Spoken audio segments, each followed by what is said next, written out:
Guys, അപ്പോൾ നാട്ടിലെത്തിയിട്ട് ഞങ്ങൾക്ക് ആകെ കൂടി കിട്ടിയ ഒരു പെരുന്നാളാണ്. അപ്പോൾ അത് മിസ് ചെയ്യാൻ പാടുണ്ടോ? ഇല്ല.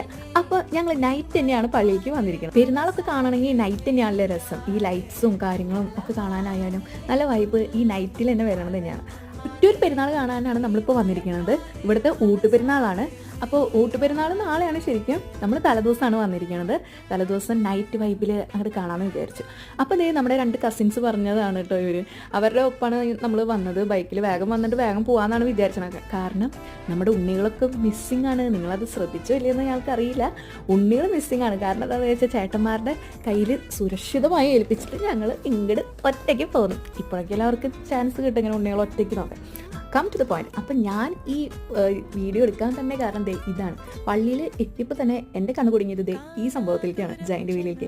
വേറെ ലൈറ്റും കാര്യങ്ങളും ഒന്നല്ല ഞാൻ ശ്രദ്ധിച്ചത്, ഈ ജയൻ്റ് വീൽ. കുറേ കൊല്ലങ്ങൾ മുമ്പാണ് ഞാൻ ലാസ്റ്റ് അങ്ങോട്ട് കയറിയത്. അത് ഞാൻ +2 പഠിക്കുമ്പോഴാണ്. തൃശ്ശൂർ എക്സിബിഷന് കയറിയതാണ് എനിക്ക് ഓർമ്മ.